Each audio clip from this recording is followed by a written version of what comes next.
સુરતના એક યુવક પાસેથી 96 લાખ રૂપિયા ઓનલાઈન ટ્રાન્સફર કરાવી છેતરપિંડી કરનારને સાયબર ક્રાઇમ પોલીસ ઝડપી પાડ્યો હતો। ત્યારે મળતી માહિતી મુજબ સુરતની સાયબર ક્રાઇમ પોલીસને ફરિયાદ મળી હતી કે શેર માર્કેટમાં ઇન્વેસ્ટમેન્ટ કરવાથી સારું એવું વળતર મળશે તેવી વાતો કરી અને સુરતના એક યુવાનને લિંક મોકલવામાં આવી હતી અને એપ્લિકેશન ડાઉનલોડ કરાવી તેમાં રજીસ્ટ્રેશન કરાવ્યા બાદ શેર માર્કેટમાં ઇન્વેસ્ટમેન્ટ માટે અલગ-અલગ એકાઉન્ટમાંથી પૈસા પણ ઇન્વેસ્ટ કરાવવામાં આવ્યા હતા, જેમાં સુરતના યુવકે 96 લાખ જેટલા રૂપિયા ટ્રાન્સફર કર્યા હતા અને તેમાંથી માત્ર 1,18,000 જેટલા રૂપિયા જ વિડ્રો કરાવી દીધા હતા। બાદબાકીના 94 લાખ રૂપિયા વિડ્રો ન કરવા દઈ ગઠિયા દ્વારા છેતરપિંડી કરવામાં આવી હતી।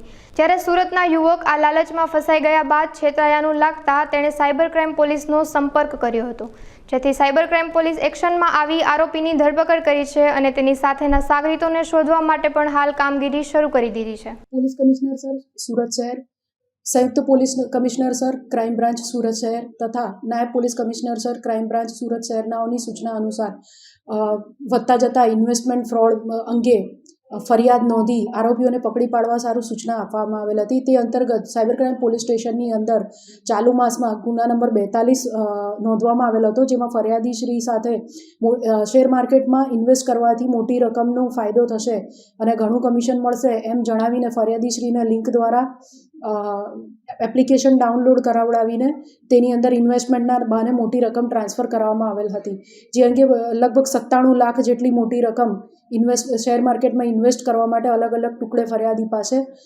સદર ખોટી જે લિંક છે એની અંદર ટ્રાન્સફર કરવામાં આવેલ હતી।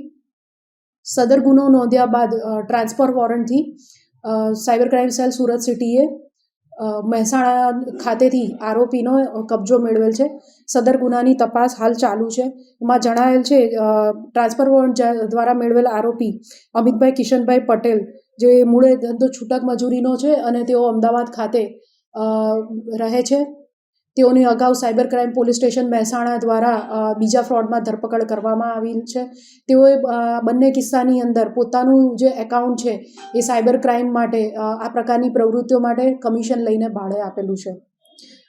તેમનું એકાઉન્ટ બેંક ઓફ મહારાષ્ટ્રનું છે, જેની અંદર આ ફ્રોડ થયો છે એની વિગત જોઈએ તો ગુજરાત ઉપરાંત અલગ અલગ ભારતના અલગ અલગ રાજ્યોની અંદર મળીને કુલ 16 ફરિયાદો આ એકાઉન્ટ ઉપર NCCRP પોર્ટલ પર રજીસ્ટર થયેલી છે તથા બીજી તારીખે 2 માર્ચથી લઈને 20મી મે સુધી આ એકાઉન્ટ એક્ટિવ રહ્યું છે। એ દરમિયાન એની અંદર લગભગ 79 લાખ જેટલી માતબર રકમના ટ્રાન્ઝેક્શન પણ થયેલા છે। હાલ આરોપીની વધુ પૂછપરછ અને એમણે એકાઉન્ટ આગળ કોને આપ્યું છે તેની તપાસ ચાલુ છે। એના માટે ખાસ એક વસ્તુ જે ધ્યાનમાં રાખવાની છે એ છે કે સોશિયલ મીડિયા ઇન્સ્ટાગ્રામ છે, ટ્વિટર છે કે ફેસબુક જેવા પ્લેટફોર્મ ઉપર જે લોભામણી જાહેરાતો આવે છે તેનાથી કોઈ પણ રીતે લલચાવવું જોઈએ નહીં। શેર માર્કેટમાં કે ક્રિપ્ટોકરન્સીમાં કે ફોરેક્સ ટ્રેડિંગમાં ઇન્વેસ્ટ કરીને લાખો કરોડો કમાવું, ટૂંકા ગાળામાં બમણી રકમ મેળવો, એવી ભ્રામક જાહેરાતો મોટા પાયા સોશિયલ મીડિયા પ્લેટફોર્મ્સ પર જોવા મળે છે। એની અંદર ઇવન ઘણા લોકોના એવી ખોટી સાક્ષી પણ હોય છે કે મેં આમાં રૂપિયા ઇન્વેસ્ટ કર્યા અને મને ઘણા રૂપિયા મળ્યા છે। તો આ બધી બાબતોથી ભરમાવું નહીં, લાલચમાં આવી જઈને પોતાની જીવનની મૂડી આવી રીતના ટ્રાન્સફર ન કરી દેવી, એવી ખાસ એ જો તકેદારી રાખવામાં આવે તો આ પ્રકારના ફ્રોડથી બચી શકાય છે।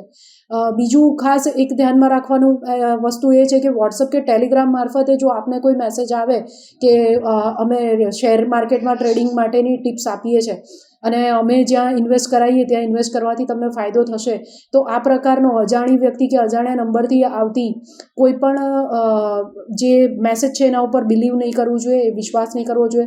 સાથે તમારા વોટ્સઅપ અને ટેલિગ્રામના સેટિંગ્સ એ રીતના પ્રાઇવેસી સેટિંગ રાખવા જોઈએ કે તમને તમારી જાણબાર કોઈ અજાણ્યો નંબર કોઈ ગ્રુપમાં જોડી ન શકે। મોટાભાગે આની અંદર જે ફરિયાદી કે ભોગ બનનાર હોય તેઓને અલગ અલગ વોટ્સઅપ ગ્રુપમાં જોડવામાં આવતા હોય છે અને એની અંદર એવા બેંક અકાઉન્ટના સ્ક્રીનશોટ જે એડિટેડ હોય છે એ મૂકવામાં આવતા હોય છે, જેની અંદર અલગ અલગ લોકો એવો દાવો કરે છે કે અમને આની અંદર રોકાણ કરવાથી ઘણા મોટા પ્રમાણમાં ફાયદો થયો છે। એ બધું ફેક હોય છે, એટલે આવી વસ્તુઓ પર વિશ્વાસ નહીં કરવો। ખાસ કરીને કોઈના પણ દ્વારા મોકલેલી અજાણી લિંક ઉપર ક્લિક ન કરવું જોઈએ।